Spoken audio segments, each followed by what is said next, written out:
자, 우리 오전에 지급이자 송금불사리까지 얘기를 했어요. 그죠? 그럼 다시 본론으로 돌아가서 가지급 인정이자 보는 거예요. 가지급 인정이자. 됐죠? 가지급 인정이자. 칠판 보세요. 가지급 인정이자, 인정이자. 이자로 인정하자. 뭘 이자로 인정할 건데? 법인이 대표이사한테 돈을 빌려줬네. 대표이사는 은행에 돈을 빌려서 이자를 줬을 건데 법인한테 돈을 빌려왔기 때문에 이자를 안 줬네. 법인 입장에서 이자를 받은 걸로 보자. 이자를 받은 걸로 보고 입금 산입하자. 인정이자 이렇게 얘기한다고. 그러면 이자를 받은 걸로 보니까 이자 계산은 이렇게 하면 된다. 가지급금 있을 거 아니에요. 그죠? 여기다가 이자를 곱한다고요? 됐죠? 끝. 됐죠? 근데 이 이자율이 연이자율이라네? 근데 가지급금이 7월 1일자에 나갔네? 그럼 12분의 6 이런 거 해야 되잖아. 반년이니까. 근데 세법은 1할 계산이 원칙이라네. 암기하세요. 상반기 181일, 하반기 184일. 윤년인 경우에는 상반기 182일, 하반기 184일. 세무사님 윤년을 어떻게 따집니까? 지금 몇 년도예요? 2024년. 4로 나누면 딱 떨어지죠? 그러면 윤년. 이런 건 세법이 아니라 전문용어로 상식이라고 표현해요. 그죠? 4로 나눴을 때 딱 떨어지는 거예요. 그죠? 그러면 365분의 하반기 184일. 됐어요? 그럼 이런 거 어떻게 도와줘야 되지? 학교 졸업한 지 오래되신 분들 잘 안 되는데 잘 봐봐. 이거 곱하기 184일 있지? 요걸 앞으로 보내. 요걸 앞으로 보내. 요거 앞으로 보내면 이걸 우리는 적수 이렇게 얘기해. 적수. 그러면 이거 어떻게 해야 되지? 그럼 뒤에는 365분의 0이 아니야. 1이 남아. 1. 왜 1이 남는데요? 아 그런 건 안 돼. 초등학생 사주가를 키운 적이 없어. 암기하세요. 1. 그러니까 365분의 1로 하는 거야. 됐어요? 그럼 이제 이자율을 보면 되지. 이자율. 이자율은 여러분들 들어보셨지? 가중평균 차입 이자율. 그죠? 그게 어려운 게 아니거든. 그 이자율은 뭔데? 법인이 대표이사한테 돈을 이자를 받은 걸로 보자며. 그지? 그럼 이자율은 몇 프로 때리겠냐 이거야. 몇 프로 때릴 거냐? 법인이 회사 운영한다고 여기저기 돈 빌려온 게 있을 거 아니야. 그 이자율을 평균치자는 거야. 그 이자율이 어떻게 되는데 5%짜리가 있고 7%짜리가 있대. 그러면 둘을 더해서 2로 나누면 6%지. 이렇게 하는 걸 산술 평균이라거든. 이렇게 하기는 너무 무식하다 그거야. 그래서 가중치를 좀 줘가지고 평균을 치자. 그게 가중평균 이자율이야. 어려운 거 없다고. 됐어요? 그런데 우리가 좋아하는 건 뭐지? 당좌대출 이자율이라고. 왜? 편하니까. 아, 세무사님 무시하지 마세요. 나 가중평균 차입 이자율 계산해 본 사람입니다. 나 소수점 넷째짜리까지 있는 이자율 한 20개를 가중평균 쳐본 사람입니다. 없어요? 언니 안 해보셨어요? 응? 이자 엄청 많잖아. 가중평균 안 쳐봤어요? 이 소수점 막 넷째짜리까지 나오고 그러거든. 넷째짜리까지. 근데 기업자금 대출은 이자율 굉장히 낮아. 1% 후반대에서 2% 초반대라고. 그럼 그걸 가중평균을 치면 당좌대출 이자율 지금 4.6%잖아. 그보다 훨씬 더 낮아. 그럼 훨씬 더 낮으면 인정이자 금액이 작아지지. 작아지면 입금 산입 뜨는 금액이 작아지지. 작아지면 세부담이 줄어들지. 그래서 가중평균 차입 이자율을 적용하는 것이 납세자 입장에서 훨씬 더 유리하지만 우리가 그냥 당좌대출 이자를 선택해서 적용하는 거지. 됐어요? 됐죠? 아무튼 간에 이렇게 계산을 했더니 요 금액이 100만 원이 나왔다. 100만 원. 그럼 이 100만 원을 입금 산입하느냐? 아니 안 그래. 회사가 이자 수익으로 계산한 금액과 비교를 해. 회사가 이자 수익으로 계산한 금액과 세법상 인정이자 금액을 비교해서 차이 있죠. 차이. 이 차이를 입금 산입하고 상해 처분할 거라고. 됐나요?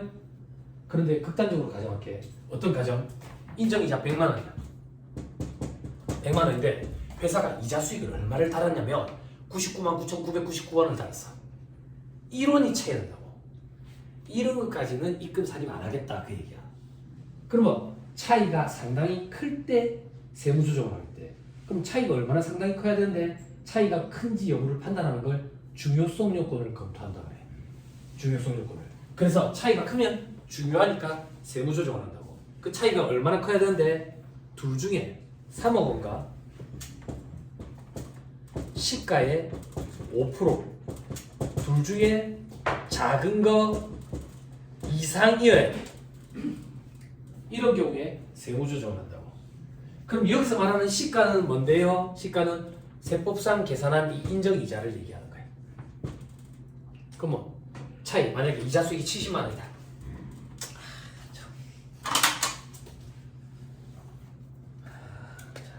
이자 수익이 70만 원이다. 그러면 차이가 30만 원. 그죠? 중요하네요. 그죠? 그럼 이 차이 30만 원을 입금사님하고 상해 청구하는 거예요. 됐어요? 왜 이런 걸 처음 보는 것 같은데요? 서식에서 지가 이거 로직을 걸어가지고 해준다. 그럼 우리는 번거로운 작업 이런 거 할 필요 없이 괜찮냐? 대신에 읽을 줄 알아야 된다. 읽을 줄. 됐죠? 번거로운 작업은 프로그래밍이 대신해준다. 됐습니까? 됐나요? 자, 이제 문제가 되는 걸 하자. 뭐가 문제가 되는데 이 이자 수익을 보통 예금으로 통장에 받았으면 몰라. 못 받았다고. 못 받았다고. 그런데 여러분들이 보호견 말에 이걸 보호견 말에 위수이자로 잡는 거지.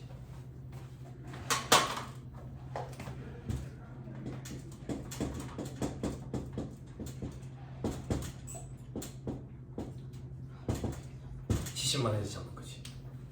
됐어요? 이때는 세법이 두 가지로 구분해서 하기 때 어떻게 구분하는데 약정이 있느냐?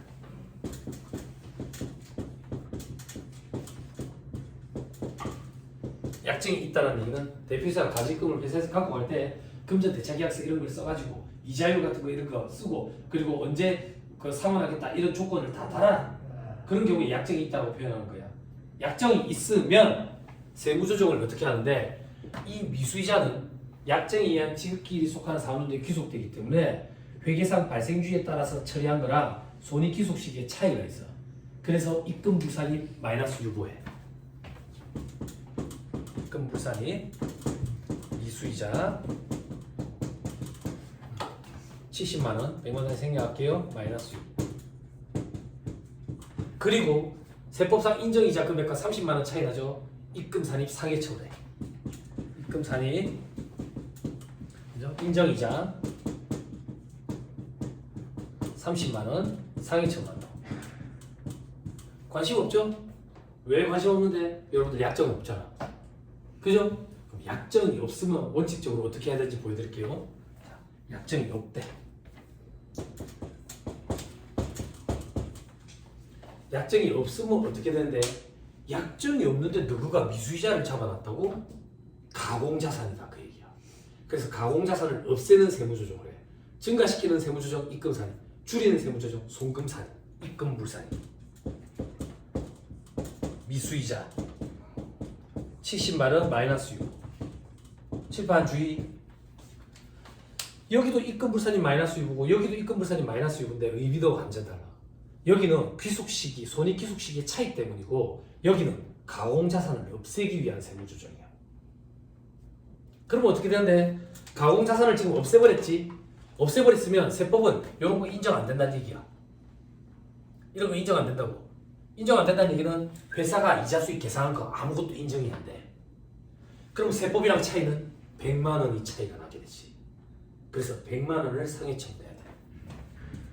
입금산입 인정이자 100만 원 상해 청구. 됐어요? 됐나요? 그래서 제가 안타까운 말씀 드리는 거는 여기에 케이스에 해당하면서 여기 하는 경우들이 제법 있어. 아마 거의 다지. 극단적으로 할까? 여러분들 실제 일어나는 일로?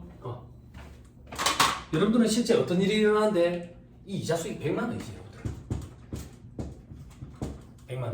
그러니까 차이가 없지. 응? 세법상 인정이자 금액이 4.6%를 곱해가지고 360으로 놔두다 보니까 소수 좀 더럽게 나오는 거야. 숫자가 97만 6,296원 이렇대. 그래도 여러분들은 97만 6,296원이지. 똑같지? 왜? 미래를 갔다 오니까. 여러분들은 아직 조정을 시작도 안 했는데 조정 파트로 와가지고 인정이자를 계산해서 와가지고 미수이자를 다니까 그런 일이 벌어지는 거지. 이론도 차이가 안 나는 거지. 그지? 그게 가공자산인 거야. 그럼 여러분들은 그걸 다 부인하고 상해처분해야 돼. 상해처분. 근데 그렇게 안 하고 있으니까 문제지. 됐어요? 됐나요? 됐어요? 조금만 더. 이 미수이자 있지, 미수이자. 이 미수이자는 1년 내에 무조건 법인은 회수를 해야 돼. 1년 내에. 1년 내에 회수를 못하면 1년이 되는 시점에 지금 칠판에 있는 거는 70만 원이지. 70만 원만큼을 대표이사한테 또 상해 차는 거야. 이게 피곤하지. 그래서 여러분들이 어떻게 하지? 돈을 받지는 못했지. 현금 회수 처리하지. 이걸 현금 회수 처리하고, 그죠? 현금 회수 처리하고 다시 현금을 없으면서 가지금에다가 또 엎어버리지. 그지? 조세 심판례가 있어요. 2016년에 실질적으로 회수되지 아니한 걸로 인정이 되면 입금 사례 상해 처분한다고 되어 있어요. 그래서 어쩔 수 없이 울며 겨자 먹기로 통장으로 돈이 들어온 내역까지는 일단 잡아놓지. 그죠? 가지금으로 잡히면 일단 상해 과세는 안 되니까. 그죠? 그럼 여러분 그런 생각 안 해봤어? 여기 언니 지금 40년째 이렇게 하고 계시잖아. 그죠? 어떤 생각? 세무공무원이 알 거란 생각 안 해봤어. 그런 생각 안 해봤어. 그리고 이 자식이 세무공무원 앞에서 이런 얘기 엄청 하잖아. 현업에서 이런 일이 벌어질 때 몰라요? 막 이렇게. 알고 있어. 알고 있는데 세무서에서는 그분이 하신 대답이 대표성을 띈다는 거 보기는 힘들지만 인정자만 계산해 따박따박 입금 사례하고 있어. 그러니까 특수관계가 종료되는 시점에 한번 보자 그 얘기인 것 같아. 제 생각에. 왜냐면 가지금이 없을 수가 없잖아. 그죠? 여러분들 회계사님들이 계시는 데잖아. 회계에서 가지금과 세법에서 가지금 의미가 완전 달라. 회계상 가지금의 개념은 어떤 거냐면 아침에 출근을 했어. 아침에 출근을 했는데 대표이사 술냄새가 불불 나. 술냄새가 불불 나면서 이러는 거야. 야 저기 금고 가가지고 20만 원 갖고 와라. 대표님 그 어디다 쓰시려고요? 내가 니한테 그런 것까지 얘기하더라. 갖고 오라고 갖고 오지. 그러면 20만 원을 갖다 주지. 그지? 그럼 대표이사 나가면 그럼 우리가 계정 가면 분개를 끊어야 되는데 뭘 하게? 그럴 때 쓰는 게 가지금이야. 근데 이 대표이사 이게 점심을 뭘 잘먹는 시인한다 끓이면서 들어오는 거야. 그래 기분이 좋은 거 같았을까? 대표님 근데 오전에 그 20만 원 어디 갖다 썼는데 그 거래처 경조사비 줬다. 그러면 가지금을 지우개로 깨끗이 지워가지고 적대비 이렇게 바꾸는 거야. 회계에서 말하는 가지금은 임시 계정이라서 기말이 되면 실질 계정이 뭔지 분석을 해서 실질 계정을 바꿔놔야 돼. 그런데 그걸 바꿔놔요? 안 바꿔놓지. 그 세법에서 말하는 가지금은 개념이 좀 달라. 응? 사업을 하는데 가지금이 어떻게 없을 수가 있어? 그지? 대신에 인정이자가 부담스럽고 나중에 특수관계가 종료됐을 때 부담스럽고 혹은 대출 한도에 부담스럽고 그러니까 우리가 그걸 정리할 수 있는 방안을 찾아가지고 서서히 정리해줘야지. 근데 짜증은 나지. 몇 년에 걸쳐가지고 요만큼 정리해놨는데 요번에 또 가지금 요만큼 뻥 터뜨렸다. 알지. 알지만 우리가 할 수 있는 역할은 돈을 받고 그런 거 관리해주는 역할이니까. 결과까지 더 좋겠지만 더 좋겠죠. 근데 제가 어제 한번 자랑했잖아. 몇 억이었는데 확 줄여버렸다고. 6천에서 8천 선까지. 또 지금 보면 또 몇 억 대 있을 것 같긴 한데 또 몇 년에 걸쳐서 또 줄여주면 되지.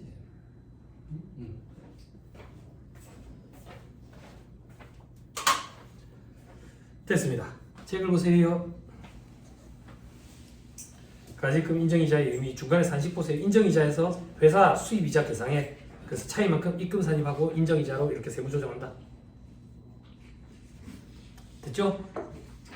자, 그 밑에 다만 상기 공식의 차이 금액이 3억 원 이상이거나 시가의 5%에 상당하는 금액 이상인 경우에 한해서 적용한다. 요거를 그렇게 읽는 거예요. 3억 원 이상이거나 시가의 5% 이상이거나. 사실로 따지면 둘 중에 작은 거 이상. 이 얘기를 안 했네. 여러분 이거 MIN이거든. 그러면 뭐 중에 작은 거 그 얘기야. 아니 학교 졸업한 지 오래되면 잘 안 돼요. 그죠? 이런 거 얘기하면 꼭 비웃으시는 분들이 계신다. 이거 봐봐라. A에 마이너스 2분의 1승 해보세요. 안 되지요? 졸업한 지 오래되면 잘 안 돼. 자, 3억 원 이상이거나 여기가 이렇게 되면 뭐 중에 큰 거 이렇게. 그죠? 그죠? 자, 그 밑에 285페이지 한번 보세요. 5번에 가지급금으로 보지 아니하는 주택 임차 보증금의 무상 대여 금액. 요거 제가 다 아까 말로 했던 거예요. 넘어가세요. 체크만 다 하시고. 다음 페이지 괄호 3번 가지급 인정이자. 자, 특수관계인에게 금전을 무상 또는 낮은 이율로 대여한 경우에는 시가, 즉 인정이자 또는 인정이자와의 차액을 법인의 각산소득금의 계산에 있어서 입금에 산입한다 되어 있죠. 그죠? 인정이자 계산 칠판에 써드렸고요. 밑에 가지급금 적수비. 두 번째 줄 끝에 초일은 산입하고 회수된 날은 제외해. 그죠? 그래서 그렇게 부지런하신 분들도 계시더라요. 그죠? 1월 1일자로 가지급금 발생시키고 12월 31일자로 회수한 걸로 이렇게 처리하고 1월 1일자에 또 발생시키고 이렇게 하시는 분들도 계시더라. 그럼 하루가 빠져. 하루가. 자, 그 밑에 가지급금을 계산함에 있어서 동일인에 대한 가지급금과 가수금이 함께 있을 때는 상계 처리한다. 상계 처리하는 게 원칙이다. 자, 요렇게 기억하면 편해. 이렇게. 요 가지급금 적수가 크면 좋아요, 작으면 좋아요? 작으면 좋죠? 그러면 동일인한테 가지급금과 가수금이 함께 있을 때는 퉁치는 게 유리하겠죠? 납세자에게 유리한 방향으로 세팅돼 있어요. 됐죠? 자, 말 나온 김에 조금만 더 할게요. 우리 아까 대소충납금 한도 했었잖아. 대소충납금 설정 대상 채권의 한도율 1% 곱했지. 그때 대소충납금 설정 대상 채권의 매출 채권. 근데 A라는 거래처에 내가 매출 채권이 1,000만 원이 있고 매입 채무가 또 600이 있대. 거기는 1,000만 원을 넣는 게 유리해요? 400만 원을 넣는 게 유리해요? 1,000만 원. 상계하지 않는 것이 원칙이야. 납세자에게 유리한 방향으로 세팅되어 있다고. 됐죠? 됐죠? 그리고 여러분 조금만 더. 1,000만 원 받을 게 있고 600만 원 줄 게 있어. 퉁쳐가지고 장부에 400만 원만 매출 채권으로 남겨두면 그게 분식회계예요. 그렇게 하면 안 돼요. 종이법이에요, 무조건. 종이법. 이 회계사님들이 계시는 데니까 분식 알죠? 그죠?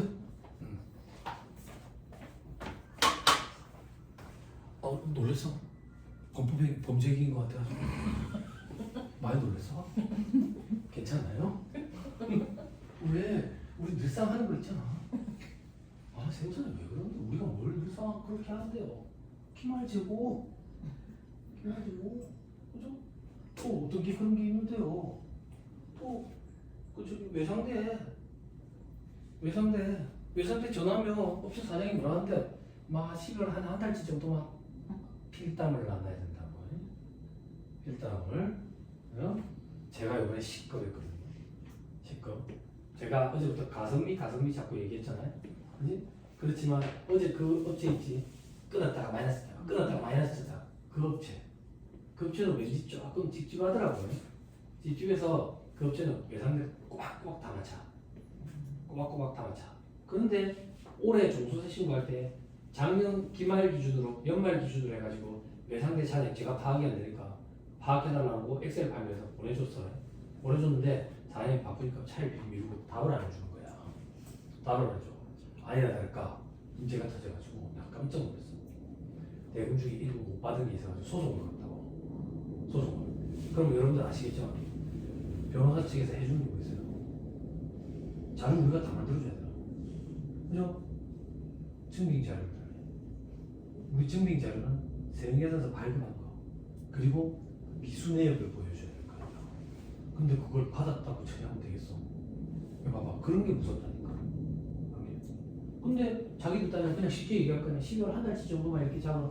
그랬다가 책임은 우리한테 회피 안 하겠어. 그죠? 그래서 여러분들 보시기에 좀 찝찝하다. 금액이 좀 크다. 이런 데는 외상대를 꼼꼼하게 다 맞추세요. 다 맞추세요.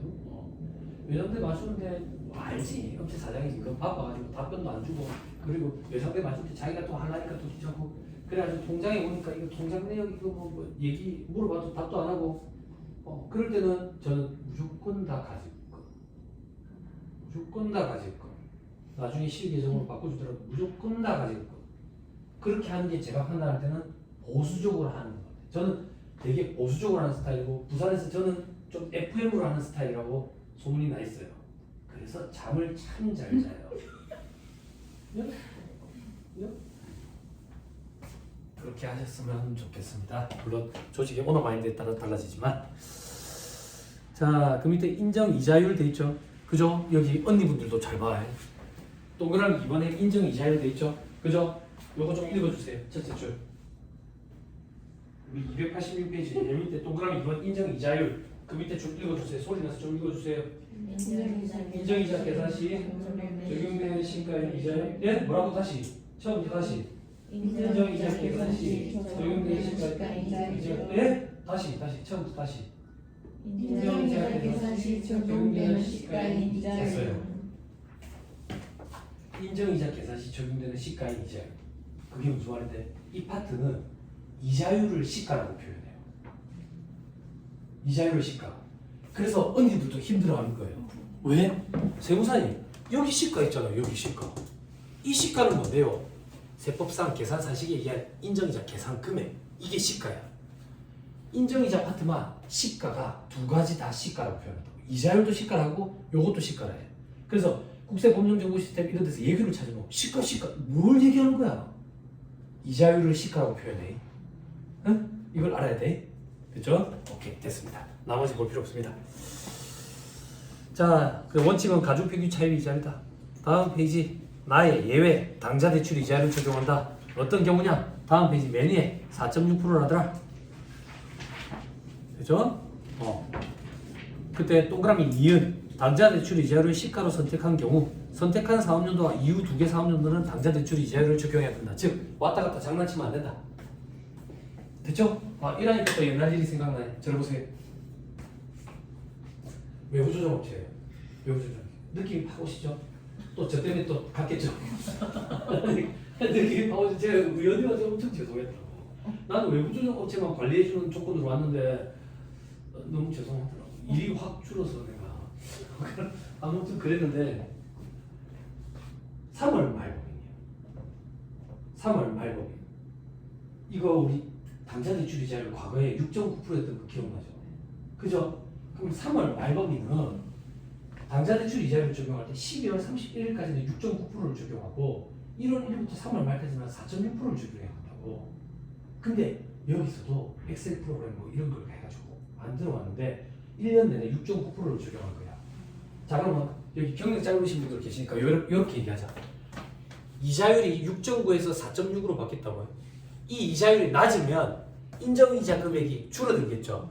줄어들면 세부담이 줄어들겠죠. 그러면 회사 입장에서 유리해, 불리해? 유리하죠. 그래서 제가 3개월치는 4.6%라고 그랬어. 그랬더니 돌아오는 답변이 뭔지 알아요? 세무사님 그냥 넘어가시면 안 될까요? 또 거기는 저쪽에 화학업체 형님 얘기하게 좀 저기 생각보다 너무 괜찮아요. 어제 얘기하면 화학은 일본의 그 업체랑 이렇게 해가지고 그 우리 예전에 그 마이마이 그 화학업체가 아무튼 그렇다고 했는데 그냥 넘어가시면 안 될까요? 결제 다 받았대. 근데 이게 잘못된 게 있습니다 라고 얘기하면 똑같은 입장에 나도 결제권자니까 이거 말고 또 있는 거 아닐까? 결제권자 그런 생각이 들 수밖에 없어. 그러면 인사고과에 영향을 미치고 이래 되는 거지. 그래서 또 필담을 나눠야지. 필담을 나눴더니 다음은 이제 계약이지. 그리고 모르시겠지만 부산에 LPGA 강원이라고 있었어. 아니 모릅니다. 제가 이제 외부조정 하다가 그 구더라고. 아니야, 나는 그 부도 위기가 왔었지 그때. 그래가지고 또 그랬다. 여러분 실사례 하나만 꼭 드릴게요. 저 자신 진짜 불신해. 사람을 믿지를 못하네. 그게 아니라 경험 때문에 그래요. 여기 언니도 그럴 거예요. 예전에 월급쟁이로 있었을 때 어떤 경험이 있었냐면 3월인데 법인 수임을 했어. 3월? 신규 법인이 아니야. 수임하고 싶어요. 그래 필요하지. 근데 아니야, 그 사무장님이 장사무사 얘기 좀 합시다. 수임을 지금 뭐 이거 막힌 데 있을 것 같은데. 근데 이렇게 아름아름으로 이래가지고 왔는데 안 받을 수가 없는 입장이라고 찝찝하대. 그래서 제가 그때 뭐라 얘기했냐면 선생님 찝찝할 게 뭐 있습니까? FM으로 하고 FM으로 신고하면 되죠. 네, 그래 하시죠. 그렇게 하시죠. 우연히 보내서 온대. 그러니까 이제 그렇게 하기가 힘들었던 거야. 그래서 했는데 느낌이 조금 싸한 거 있잖아. 그래서 그 당시에 사무실에 27살짜리 애가 7년 차가 있었어. 고등학교 졸업과 동시에 뛰어들어가지고 얘가 입이암으로 걔한테 맡겨놨어. 내가 걔한테 맡겨놨는데 아니야 나를 큰 소리가 나기 시작하는데 전화통화로 얘가 걔가 왜 그러는데 그냥 사장님이 자료 안 주면서 자꾸 넣어달라고 한다고. 자료 안 주면서 넣어달라는 게 무슨 말이고? 자료 있는데 정리가 안 돼서 그러니까 전리해가 줄 테니까 그 있으니까 2억 빨리 넣어라 그래. 이거 그래서 제가 야 좀 집중한데 알아서 잘해. 그래놓고 뭐 이러다가 넘어갔는데 나중에 문제가 터진 거야. 거기서 신고하고 나서 뭐가 문제가 터졌는데 사무장이 나를 부른 거야. 옥상 장세무사한테 전화할까봐 내가 고민하다가 얘기한다고. 왜요? 그러니까 이형 묻는 거 있잖아. 이형 묻는 거 여기 직원이 불안하니까 넣고 증빙물이 가산세 2%를 때렸어. 그 2% 때린 것 때문에 난리가 나는 거야. 세무사가 성실하게 신고해야지. 너는 그런 거 위반한 거 아니냐고. 윤리 뭐 이런데 감찰관 이런 데다가 누구 고발할 거라고. 그래 지금 큰 소리를 친 상태에서 혹시나 제 연락처를 알고 연락할까봐 걱정이 돼서 미리 언지를 준다고. 연락하라 했어. 그랬다. 그랬는데 아니나 다를까 그 뒷날인가 출근을 했는데 문을 딱 열었는데 그 여직원이 서서 전화를 받고 있는데 얼굴이 이게 나 눈치가 장난 아니니까 전화 돌리라 했더라고. 전화 돌렸더니 어떻게 됐냐고 묻더라고. 여기 세무사라고. 세무사님이시죠. 그러더니 뭘 하더라고. 성실하게 신고를 해야지 고발을 하니 막 이러더라고. 제가 뭐 했는지 알아요? 그 2억 증빙 있어? 없잖아. 내가 그랬더라고. 없잖아. 도로 갖고 가 있어. 수수료 다시 넣어줄 테니까. 세무사 성실하게 내가 윤리위원이다. 그래서 사무장한테 돈 도로 보내고 얼마 받았다 몇백 받았다 돈 도로 보내고 갖고 왔어. 그 직원한테 얘기를 했더니 얘 보통 내기 안 했잖아. 빠꾸면 했잖아. 그 메일로 다 주고 받았어. 간단한 대화까지도 메일로 다 주고 받았어. 물론 지금 이제 전화 통화하기 싫어서 그랬다는데 이제 그게 증빙이 다 된 거지. 그래서 제가 신문 강의할 때 여기는 지금 안 계신 것 같은 계시는지 안 계시는지 모르겠지만 부산이나 이런 데는 제 제자들이 좀 들어와요. 그러니까 저한테 수업을 듣고 학교 가는 애들이 신문 때도 이제 좀 듣고 싶으니까 온다고. 그러면 이제 세무사들이 좀 앉아 있어요. 여기 대부분은 예전에 저처럼 강의하고 싶어 하시는 세무사님들이 좀 앉아 계셨었는데 아무튼 제가 그분들이 오면 뭐라고 얘기하냐면 사무실에 네이톤이랑 카카오톡 해야 돼요. 요즘에는 시대가. 그러니까 직원들 그거 하는 거를 뭐라 하면 안 돼. 네이톤이랑 카카오톡 해야 되고 그걸 필담을 무조건 나누고 첨부해야 돼. 전화통화하면요 우리는 어떻게 하냐면 전화통화 방금 해가지고 어떻게 하기로 했잖아요. 그러면 전화 끝날 때 이렇게 얘기한다고. 사장님 방금 우리 통화했던 내용을 간추려가지고 제가 카톡으로 보내드릴게요 이렇게 얘기해. 그래가지고 방금 전화통화 어떻게 하기로 했던 내용을 카톡으로 간추려가지고 보내. 그리고 그거를 출력해서 첨부한다고. 그러니까 이 절대 믿어. 절대. 사적으로 아무리 친절한 사람도 괜찮은 사람도 세금 앞에서 졸려.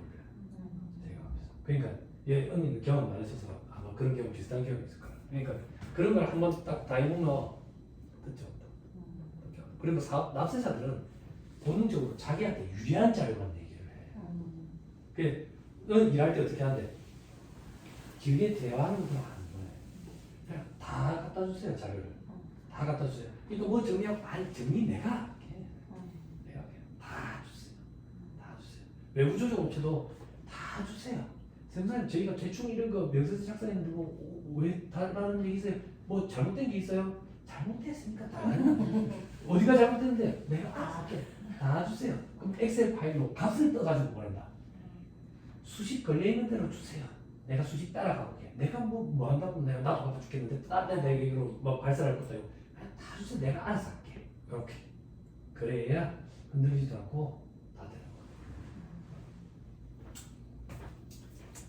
네, 그렇죠. 네, 됐습니다. 별의별 일이 많아가지고 그죠? 네, 여러분들도 사무실에서 네이톤이랑 카카오톡 할 때 당당하게 하세요. 그죠? 예전에 기억나세요? 예전에 10년도 더 된 얘기 뭐 나한테 자꾸 했었는데 제가 예전에 월급쟁이 있었던 사무실은 되게 옛날 조직이었어요. 제 책상이 제일 뒤에 있고요. 그 앞에 사무장님 책상, 그 앞에 여직원 둘이 우리 이렇게 뒤에서 일어서면 뭐 안에서 다 보이는 거지. 이게 엄청 옛날 조직이지. 옛날 조직. 그러면 사무실 여기서 여기다 장난. 옹고지신이라 했지. 직장생활에 그런 부당한 불합리한 그런 게 싫어서 그만뒀어요. 그만두고 나왔어요. 직장생활 할 때 임원들 장모상 났는데 전라도까지 가가지고 서빙하고 오고 막 그런 일들이 허다했어요. 네, 허다했어요. 그래서 저는 이 법인의 스카우트 제의를 받았을 때 가서 한번 인사를 드리려 했는데 바빠서 못 가고 있는데 사무장님 저를 보고 직접 오셨어. 아버지 뻘 되시는 분이. 그래서 마음이 간 것도 있고 제가 딱 하나 질문했어. 사무장님 하나만 물어볼게. 내가 가기 전에. 네, 커피 평소에 어떻게 드십니까? 뭘 어떻게 먹으면 내가 타서 먹죠요? 그러니까 내가 갈게. 내가 직장생활 할 때 커피 많이 타서. 커피 많이 타서. 왜?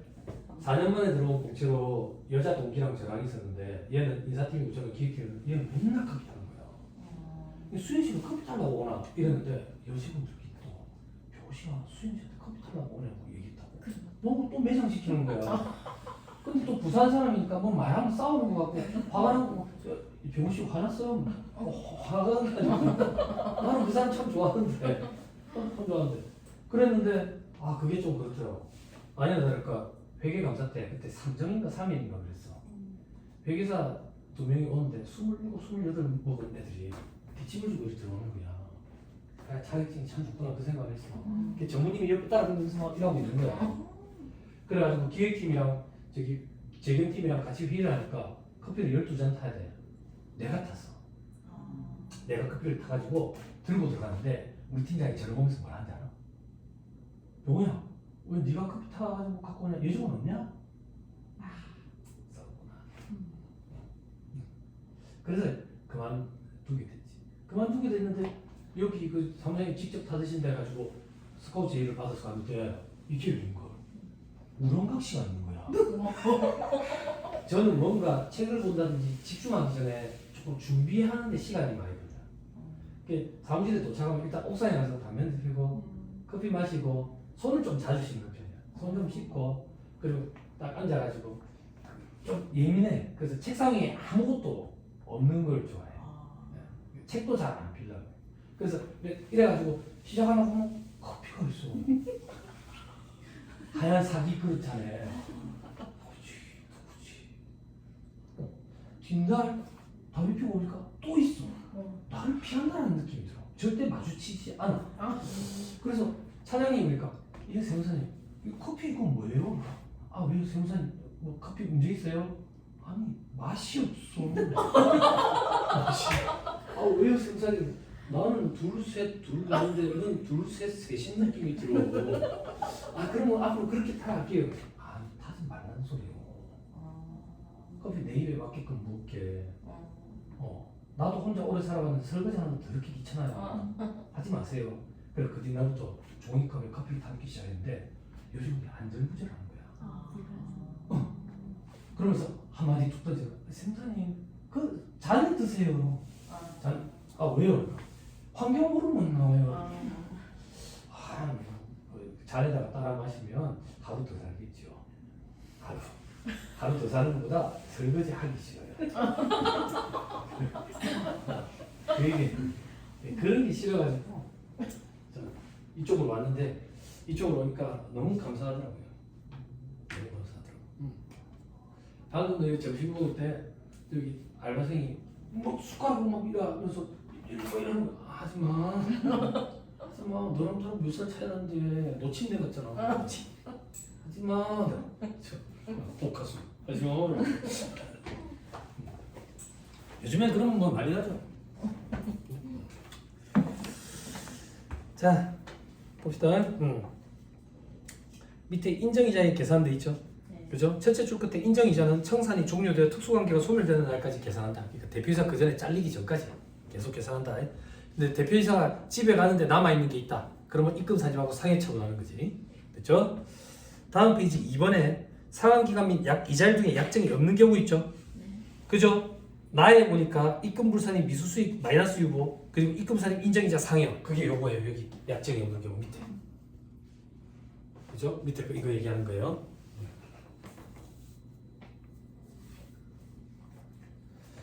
저 자식 저렇게 잔소리 심하네. 응? 그럼 뭐 잘하는 소린데? 니는 오니까 그렇지. 우리도 월급 받고 일하는 입장인데. 그럼 어떻게 하는 소린데? 약정이 없는데. 그래서 부산에서 제가 그 얘기한 적이 있어요.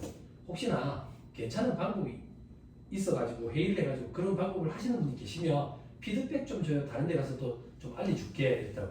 그랬더니 몇 년 전에 부산에 제가 계속 들어오시는 분이 세우사님 우리 사무실은 그거 저 결혼됐어요. 이 방법 하나 찾아냈어요. 그러고 그분 어떻게 하기로 하셨어요? 좀 번거로워도 12월 31일자로 조정할 때 1년치 가지금 가지고 그냥 약정을 조금 만들어 놓는데 뒤늦게. 근데 너무 빈번하면 좀 그렇긴 한데 그래도 그런 노력도 저는 되게 괜찮다고 봐. 그 사무실은 그렇게 하기로 했다. 자 됐습니다. 넘어갑니다. 291페이지 잠깐만 봐보세요. 동그라미 2번. 법인이 대표이사에 대한 가지금 인정이자 상당액을 미수수익으로 계상하고 미수이자 얘기하는 거야. 다음 사업년도 말에 이를 가지금으로 대체했대. 그지? 얘는 한 큐에 바로 간 거야. 현금 회수 처리하고 가지금도 아니고 미수수익이랑 가지금을 상계 처리했나 봐. 그래 뭐 의미 없으니까 바로 상계 처리했겠지. 그지? 이거에 대해서 과세관청이 대체한 사업년도에 미수수익 해당액을 입금 산입 상해 처분한대. 조세 심판해줘. 2019년 거네. 16년이 아니고. 됐죠? 2024년이에요 지금은. 그죠? 시간이 얼마나 많이 흘렀어요. 됐습니다. 그 정도 보시면 됩니다. 자 밑에 사례 10번 있는데 이거 숫자 보지 맙시다. 숫자 보지 말고 293페이지에 바로 명세서 봅시다. 293페이지에 가질금 등 인정이자 조정에서 가표돼 있죠. 을표부터 먼저 작성하는 거예요. 다음 페이지 을표고. 을표에 보면 얘들은 이번에 당좌대출 이자를 적용하기로 했나봐. 그래 정기 2월 된 금액이 있고 또 가지금 나간 거 있고 가지금 반제 한 거 있고 뭐 이래가지고 적수가 3, 4, 4, 2, 0, 0, 0, 0, 0, 0 눈으로 잠깐 담아두고 앞페이지 다시 돌아오시면 3번에 당좌대출 이자에 따른 가지금 적수 3, 4, 4, 2, 0, 0, 0, 0, 0 물고 왔죠? 그리고 동그라미 15번에 이자율 4.6% 동그라미 16번에 인정이자 4337863 제가 여러분들한테 잔소리 하는 건 뭔데 여러분들 장부에는 동그라미 17번에 똑같이 4337863이라고 돼 있다 이거야. 이게 어떻게 가능하냐 이거야. 미래를 갔다 오지 않고서야. 네? 그렇지만 뭐 제가겠어요. 그죠? 자 그래서 차이가 난다. 이걸 입금 산입한다. 제일 오른쪽에 동그라미 20번 확인해 보세요. 요게 중요성 요건을 검토하는 거예요. 그러면 이제 읽을 수 있겠죠? 그죠? 자 이제 마무리. 제일 위로 올라가세요. 제일 위로 올라가서 제일 왼쪽 1번 적용 이자율 선택. 어디 대괄호에 꺽쇠가 있어요? 당좌 대출 이자율 돼 있죠. 그죠? 그 옆에 괄호 해가지고 뭐라고 돼 있어요? 선택 사업년도 언제라고 돼 있어요? 자 이건 뭐냐면 우리가 한 번 선택하면 3년을 적용받아야 되잖아. 그러니까 이 회사는 2022년에 선택했다 그 얘기야. 그럼 2022년, 2023년, 2024년까지 적용된다는 거지. 그죠? 됐죠? 그거 확인한다고 달리는 거야. 됐죠? 이걸 해마다 2024년으로 바꿔. 예, 됐어요. 자, 나머지는 볼 필요 없으실 것 같아요. 가지금 인정이자 계산할 때 가중편입 차익 이자율을 선택하는 것이 회사 입장에서는 훨씬 더 유리합니다. 근데 저도 외부 조정 업체 한번 해봤는데 차익금이 한 15개 되더라고. 근데 이자율이 소수점 넷째 자리까지 있으니까 이거 찍어 넣을 때 오타가 날까봐 걱정이 되긴 해. 근데 그게 큰 경험이 된 것 같아. 왜냐면 그 이후로 할 일이 거의 없더라고. 그렇게 큰 업체를 볼 일이 없어가지고. 그렇죠? 넘어갑니다. 다음 페이지 295페이지 법인 양수시 가지금 승계 여부 이런 거 있는데 이런 거는 신경 쓰지 마세요. 너무 어려워요. 저 밑에 이번에 부에 가지금이 있는 경우 이런 거 있는데 이런 것도 보지 마시고요. 그냥 요 얘기 조금 할게요. 가지금은 대표이사가 돈을 갖고 한 거지. 그럼 반대는 뭐라고 불러? 가수도. 그럼 반대는 대표이사가 돈을 집어넣은 거지. 그런 일이 있겠어? 돈을 못 빼가서 안달이 나는 거야. 안 그래? 가수금이 있는 경우가 있지. 어떤 경우? 매출 불가이지. 근데 시대가 2024년이야. 세무공무원들이 모를 리가 없다고. 가수금이 있으면 지저분하게 본다고. 매출 불가이구나 이렇게. 그런데 그거 말고 실질적으로 가수금이 있는 경우가 있어. 그건 어떤 경우냐면 이 회사가 곧 망해. 곧 망해. 그런 데가 진짜 가수금이 있어. 그런 건 어떤 형태냐면 회사가 망할 것 같은데 대표이사 임원진이 회사를 어떻게든 살리고 싶은 거야. 그러니까 자기들 사재를 출연한다. 재산. 출연. 공짜로 주는 걸 출연이라고 해. 출연. 예, 그런 것들을 돈을 집어넣는지 자산을 출연하면 자산 수증이익이라는 게 생기지. 그럼 그렇게 액션을 취하고 나서 채권단을 찾아나서 우리 오늘 일가에서 이렇게 액션을 취했으니까 채권단도 조금 좀 해달라. 그러면 채권단이 채권을 얼마만큼 줄여준다. 그러면 회사 입장에서는 채무가 조정이 되는 거지. 그렇게 이루어진다. 그럴 때 가수금이 있어. 그거 외에는 지저분한 게 아닌지 확인해 봐야 돼. 매출 누락일 거야. 매출 누락. 근데 그런 시절이 있긴 했어. 예전에. 근데 지금은 안 돼요. 세무공무원들이 바로 의심해요. 자, 그 다음에 297페이지 7번에 대표이사 명의 지적재산권의 양도로 가질금 회수 방안 돼 있죠. 그죠? 여기 줄치지 마세요. 이거 어려워요. 이거 줄치지 말고 제가 다른 요거에 관련된 다른 얘기를 조금만 드릴 거예요. 요거 얘기하고 쉬는 시간 드릴게요.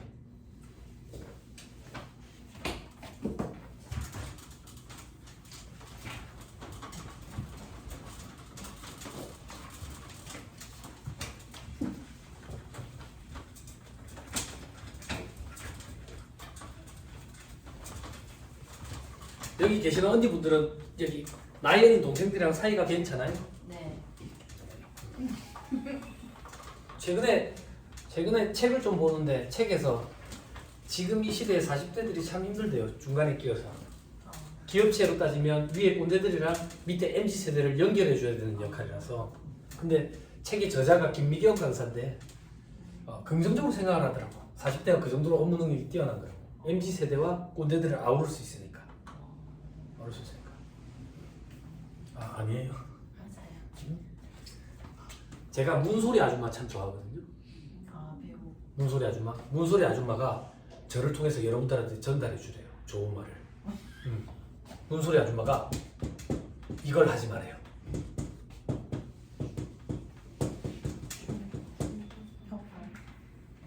충조 평판을 하지 말아요.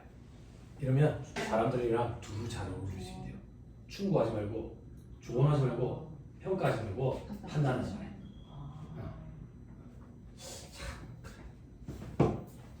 쉽지는 않지만. 자, 들어보세요. 이게 어떤 일이 있었냐면 2016년이니까 벌써 제법 흘렀죠.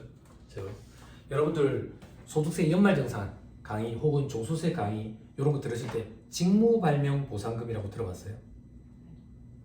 직무발명보상금. 직무발명보상금이 뭐냐면 회사 생활을 하면서 우리 회사 직무와 관련된 발명을 하는 거야. 발명을 해가지고 특허를 취득하는 거지. 이거를 회사에 판다고. 응? 회사에 팔아. 그럼 회사에 팔면 대가로 돈을 받겠지. 그죠? 네. 대가로 돈을 받겠지. 이 돈이 과세가 안 돼. 과세 제외된다고. 왜? 열거되어 있지 않거든. 소득세법은 철저하게 열거주의 과세였지. 이걸 직무발명보상금이라고 해. 그지?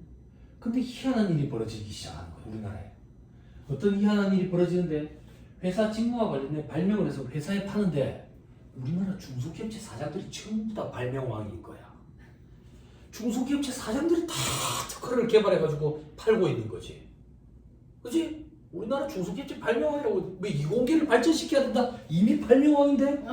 그러면 그게 30억, 300억 막 이렇게. 그럼 회사는 무슨 돈이 있어서 30억, 300억을 주겠어? 이익잉여금을 빼가는 거야. 세부담 없이. 이게 직무발명보상금이야.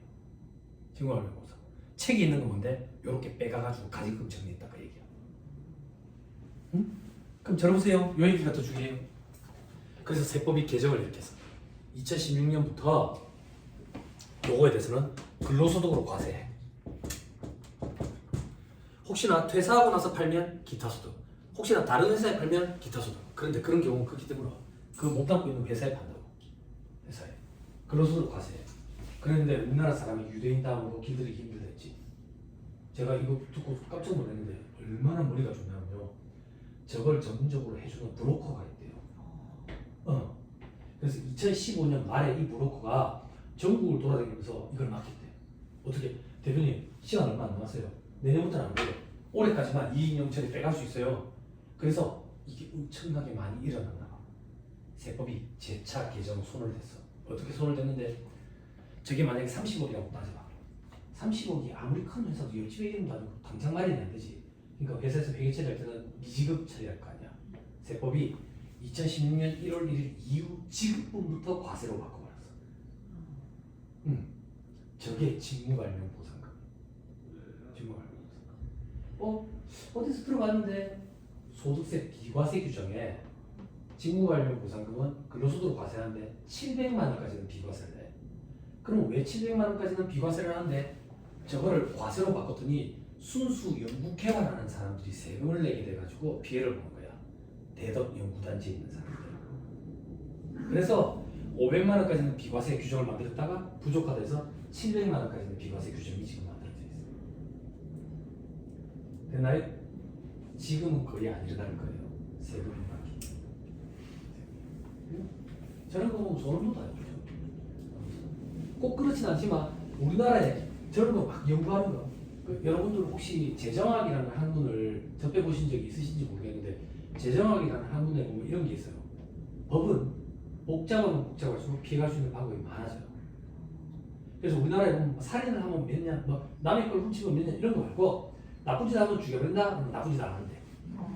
간단해야 돼. 그런데 우리나라 세법이 전 세계적으로 복잡하고 어렵기로 유명해요. 그래서 세무사들 묻고 살겠죠.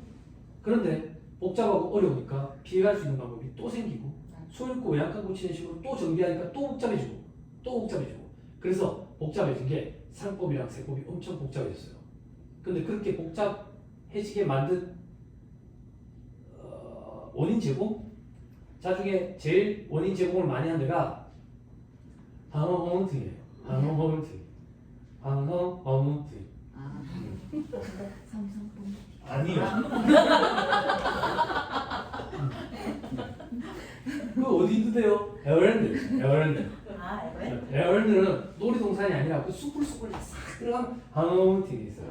그 방어문증에 너네하기가 대용이한테 재산 물려주는데 너가 당신이 물려주는 그런 방법을 고안하는 거예요. 그래서 상법 강의 들어보신 적 있으신지 모르겠는데 상법 강의하는 강사들이 강의할 때 욕을 많이 해요. 거기 욕을 복잡해져가지고 생긴.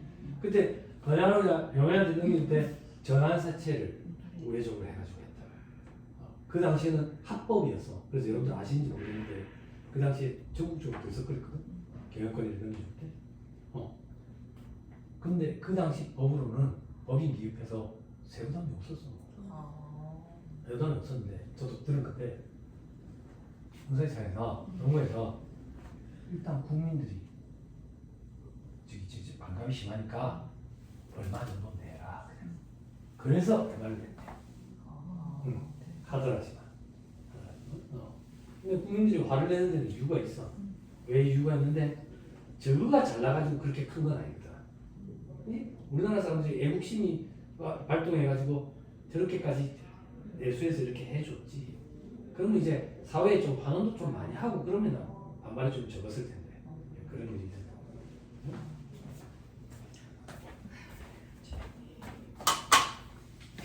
그렇죠? 이 7번에 있는 게 그런 거예요.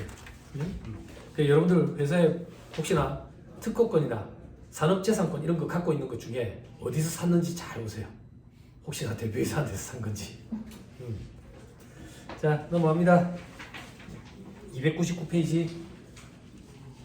이번에 현금으로 회수된 인정이자 상반기 처리 눈으로 보세요. 봐봐. 2024년에 인정이자 1억이야. 회사가 어떻게 처리했는데 이자 수익 잡았네. 현금 회수 처리했어. 왜? 못 받았을 거니까. 이걸 현금을 치면서 가지급으로 또 잡았대. 근데 2025년에 그 1억을 기초에다가 엎었대. 2025년에 가지급 회수도 없었고. 괄호 3번 현금 처리를 미수 수익으로 보아 1년 이내에 회수가 없는 경우에 상해 처분 가능 여부 돼 있죠. 상해 처분 가능 여부 이렇게 보지 말고 상해 처분해. 1년 기다려준다고. 됐나요? 됐죠? 오케이, 됐습니다. 그리고 저 밑에 3번에 해외 현지 법인에 대한 가지급금 업무 관련 여부 돼 있죠. 실질적으로 내부 법인에 대한 자금의 대여는 거의 업무가 가지급금에 해당된다. 그 정도. 그럼 여러분들에게 필요한 거, 여러분들에게 필요한 거 뭔데? 관계회사라든지 거래처에 돈을 빌려준 거. 그지? 이런 걸 업무만 가지급금을 보느냐? 돈을 빌려준 이유를 살펴요. 관계회사의 운영자금으로 쓰기 위해서 빌려준 건 업무만 가지급금이야.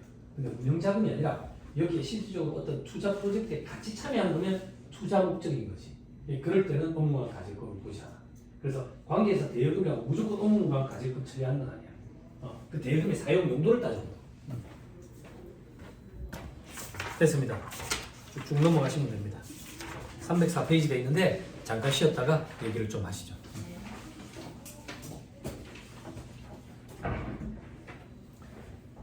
여기 제일 왕언니가 그러면 경력 많으신 분이에요? 그죠? 책상 배치 좀 바꿔주세요. 책상 배치 좀 그죠? 저는 그때 그럴 힘이 없었거든요. 그래서 저는 그때 어떻게 했는지 아세요? 사무장님이 세무사 새로 왔더라. 의자를 조금 그려줬어. 새로. 근데 의자에서 일어날 때 이미 일부러 삐걱삐걱 일어나지. 삐걱삐걱. 그러면 앞에 여직원이 알트 탭을 막 급하게 누르면 알트 탭을 급하게 눌러. 그러면 알트 탭 급하게 누르면 네이트온이 내려가고 카카오톡이 팍 올라와. 그럼 제가 뒤에 가서 이제 서. 뒤에 가서 서면 이 여직원이 목부터 귀까지 얼개진다. 가만히. 그럼 죄송해요. 뭐가 죄송한데? 네이트온요. 해. 눈 나빠져. 왜 네이트온 반투명으로 했어? 글자 색깔을 왜 파란색으로 바꿨어? 눈 나빠져. 아 죄송해요. 보실까봐. 야, 넌 분명히 이도 사용할 줄 모르냐? 여러분, 이 앞에 붙이는 필름 있어요. 있어. 필름 붙이면 딱 지각일 때만 보여요. 이제 기업체 생활할 때 보안 문서 많이 관리해가지고 그런 거 얼마나 그거 붙이면 되지. 그걸 반투명을 해가지고 눈 나빠지게. 안 그래? 야, 근데 추억 돋는다. 앞에 보이고 그래.